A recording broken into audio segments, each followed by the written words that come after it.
La crisis venezolana y hemisférica. ¿Cuál va a ser la posición de Cortizo? ¿Habrá cambios? ¿No habrá cambios? ¿Y en qué influirá Panamá?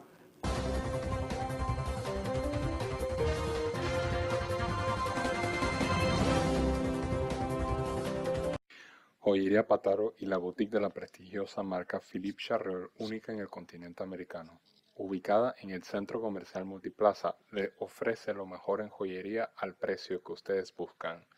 Visitarlos y preguntar por Aldo Pataro o Magalí. Bienvenidos a su programa Somos Punto y Aparte, estimados amigos. Aquí con el licenciado Guillermo Cochés, ex embajador de Panamá en la OEA, ex diputado, ex alcalde, una persona con mucha experiencia política, tanto local como en el ámbito internacional hemisférico. Bienvenido, Willy, al programa. Yo quisiera que tú me comentaras, ¿qué te parece a ti que será la posición del gobierno del presidente Cortizo en relación a la crisis venezolana, tomando en cuenta que somos parte del Grupo de Lima y hemos mantenido un reconocimiento al presidente Guaidó? ¿Tú crees que cambiará, no cambiará? ¿Se hará más solidaria el apoyo panameño a la causa venezolana? Bueno, muchas gracias por la invitación, Carlos Raúl. Te quiero decir lo siguiente, yo creo que el presidente Cortizo tiene la oportunidad de establecer desde el primer día una posición consona, sin contradicciones, sobre el caso de Venezuela, cosa que no fue con el gobierno de Juan Carlos Varela. Debemos recordar que en los últimos dos gobiernos ha habido un zigzagueo en materia de exteriores. En el gobierno de Martinelli, que me apoyó en mi gestión hasta el último día, que me destituyó por decir lo que pasaba en Venezuela y que yo advertí todo lo que iba a pasar. Y ha pasado. Más grave aún. En el gobierno de Varela, que comenzó titubeando sobre el tema, muy amigo de Maduro, era su amigo cuando eran canciller, y los dos acudían a las mismas citas, pero con estos marxistas de pacotilla, que les llamo yo, no puede haber amigos. Y Varela, quizás presionado por los norteamericanos, cambió su posición. Ahora creo que hay una posibilidad de que el gobierno de Cortizo, desde el primer día, mantenga una posición sin contradicciones con Venezuela. ¿Y por qué lo digo? Después de la visita de la alta comisionada de Naciones Unidas sobre los derechos humanos, la expresidenta chilena Michelle Bachelet, y el informe demoledor que ha hecho de lo que ocurre en Venezuela, este es el momento para todos los países que han estado presentes en el Grupo de Lima, incluyendo países que no lo están, como Uruguay, como México, de darse cuenta de la clase de régimen que hay en Venezuela.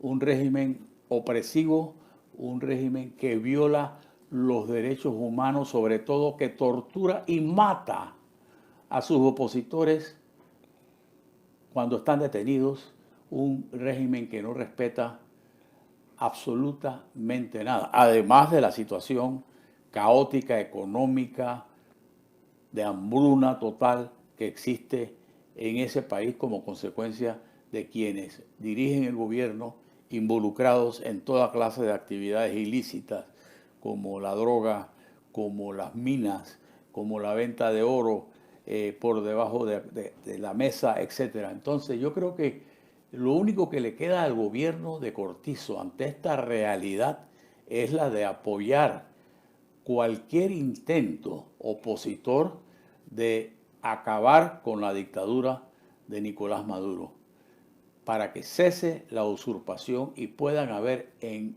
Venezuela elecciones libres, puedan haber en Venezuela la integración de un tribunal electoral totalmente independiente que no responda a los intereses de los chavistas, y pueda haber justicia para que todos estos que han dilapidado miles y miles de millones de dólares vayan a la cárcel luego de ser investigados. ¿Tú crees, Willy? Hay una cosa muy curiosa. Yo creo que ya la comunidad internacional se ha involucrado de lleno. Anteriormente veíamos un esfuerzo negociador por parte de Zapatero, Martín y Leonel. y una comunidad internacional bastante distante del problema. Luego se crea el Grupo de Lima, después el Grupo de Apoyo, ahora entraron los países europeos, entonces está Oslo o Estocolmo, tengo entendido que ayer se reunieron en Barbados a seguir negociando. La pregunta específica, ante este involucramiento de la comunidad internacional en masa, ya incluso que creo participó el Vaticano y Cuba en el grupo de Noruega, ¿tú crees que la salida negociada es posible para llegar a un proceso electoral transparente? Y si es posible, ¿qué van a hacer con los delitos de sangre y de latrocinio que recaen sobre la casta militar y los civiles que les sirven a los militares? Mira, yo creo que aquí hay un gran problema, y es que la situación de Venezuela ya no está en las manos de los venezolanos, ni siquiera está en la mano de los países que apoyan un nuevo gobierno a través del Grupo de Lima y a través de la Comunidad Europea. El problema se ha salido de las manos de los actores venezolanos y los actores regionales y europeos. ¿Por qué digo esto?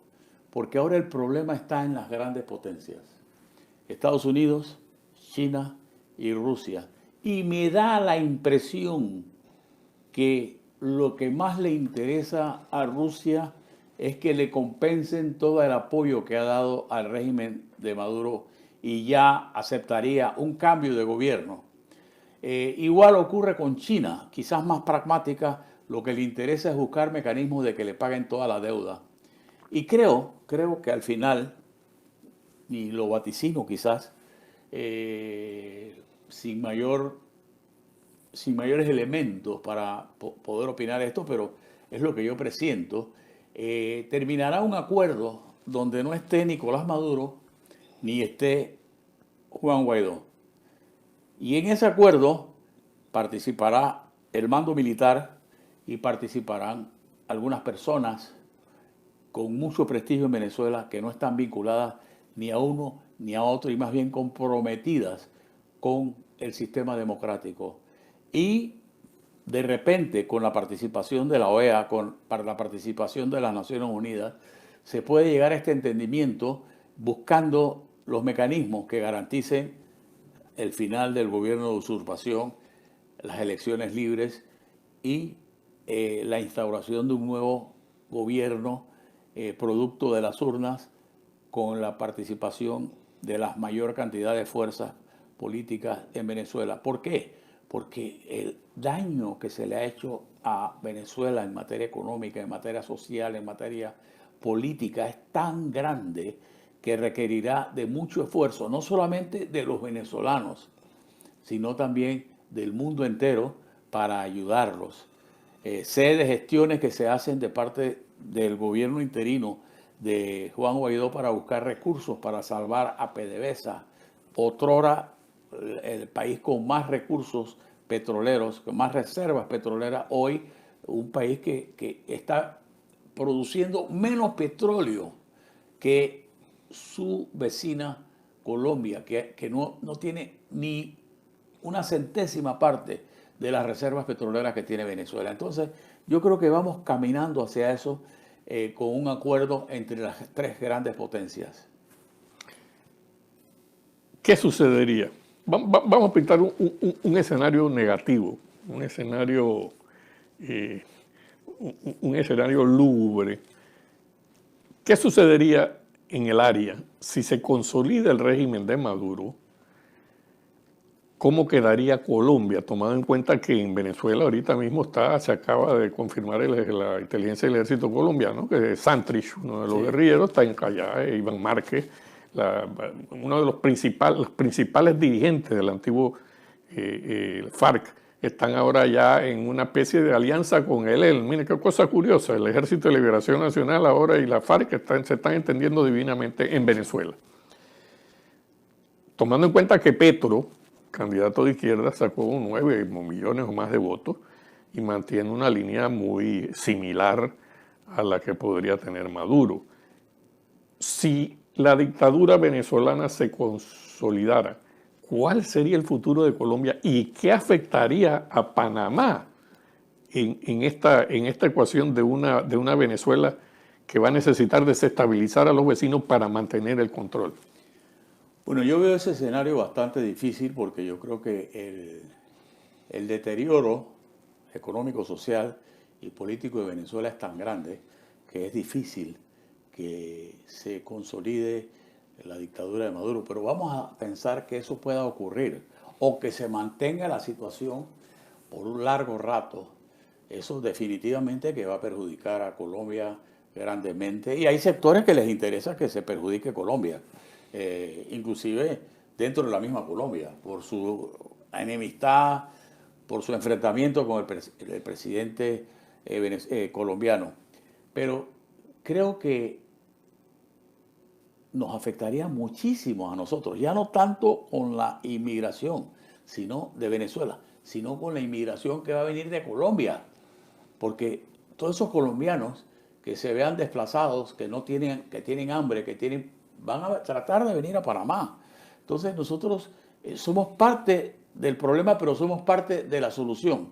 Yo te quiero recordar algunas cosas del pasado, cuando comenzó Chávez. Aquí hubo gente que dijo, Chávez es el mejor ministro de Hacienda que ha tenido Panamá.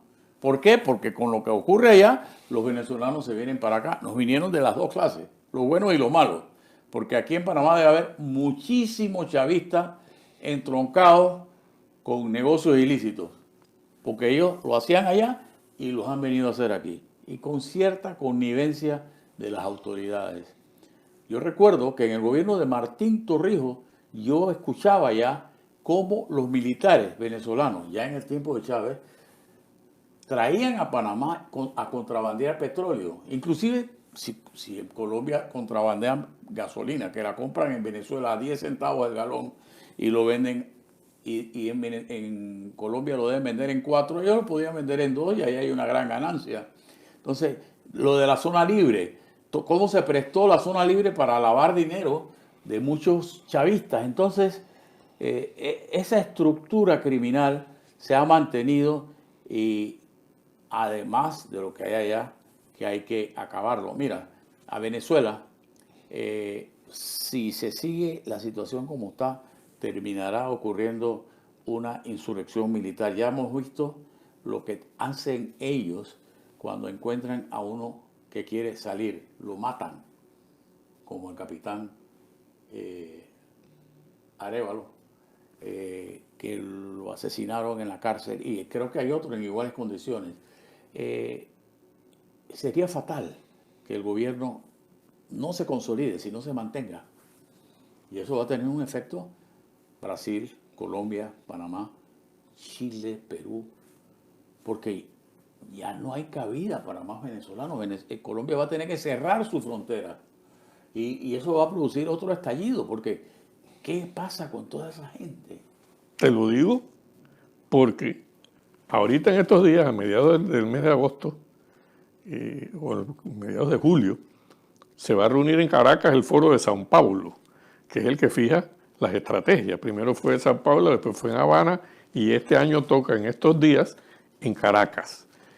Obviamente la estrategia del Foro de Sao Paulo va a ser de que se alarguen este proceso a ver si pueden tener una salida, si les cambian las condiciones objetivas. Por ejemplo, ya en México, que participaba muy activamente, ya se retiró, depende de los procesos políticos del área. Claro. La estrategia y la capacidad de ver cómo salvan aquello a través de una negociación que pueden ir estirando. Entonces, Panamá, ¿tú crees que está consciente, nuestras autoridades están conscientes del potencial peligro? ¿Tú crees que están o estarán conscientes del potencial peligro para Panamá? Tengo que decir algo con mucha sinceridad, no creo. Y te voy a explicar por qué.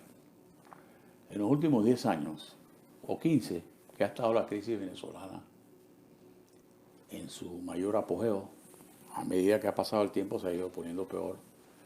Yo no he visto una sola palabra del órgano legislativo, la Asamblea Nacional, a favor o en contra del tema venezolano. ¿Por qué? Porque a pesar de que somos un país, centro del mundo, corazón del universo, a la gente aquí poco le interesa la problemática internacional. En segundo lugar, desafortunadamente, los intereses económicos han privado sobre los intereses, los principios políticos, y por eso a mí me destituyeron de la OEA, porque más valió no pelearse con el socio comercial venezolano, que después terminaron peleándose con ellos, que mantener un embajador que mantenía una línea consecuente con sus principios democráticos. Entonces, yo creo que en ese sentido, no creo que en Panamá, como país, haya gente que toque este tema en una forma como te lo estoy planteando yo. ¿Y por qué lo digo?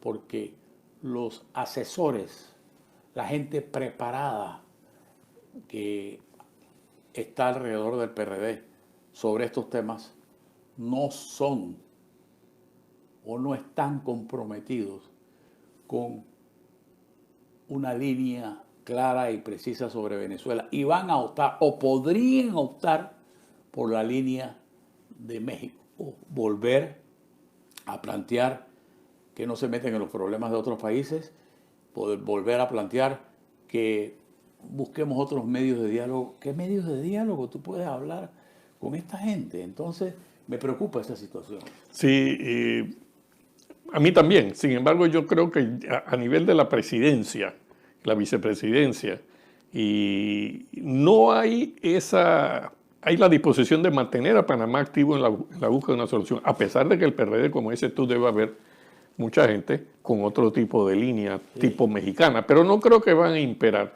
Bueno, Willy, me parece muy interesante el tema. Yo creo que nos has ilustrado sobre la situación actual y lo traemos a colación.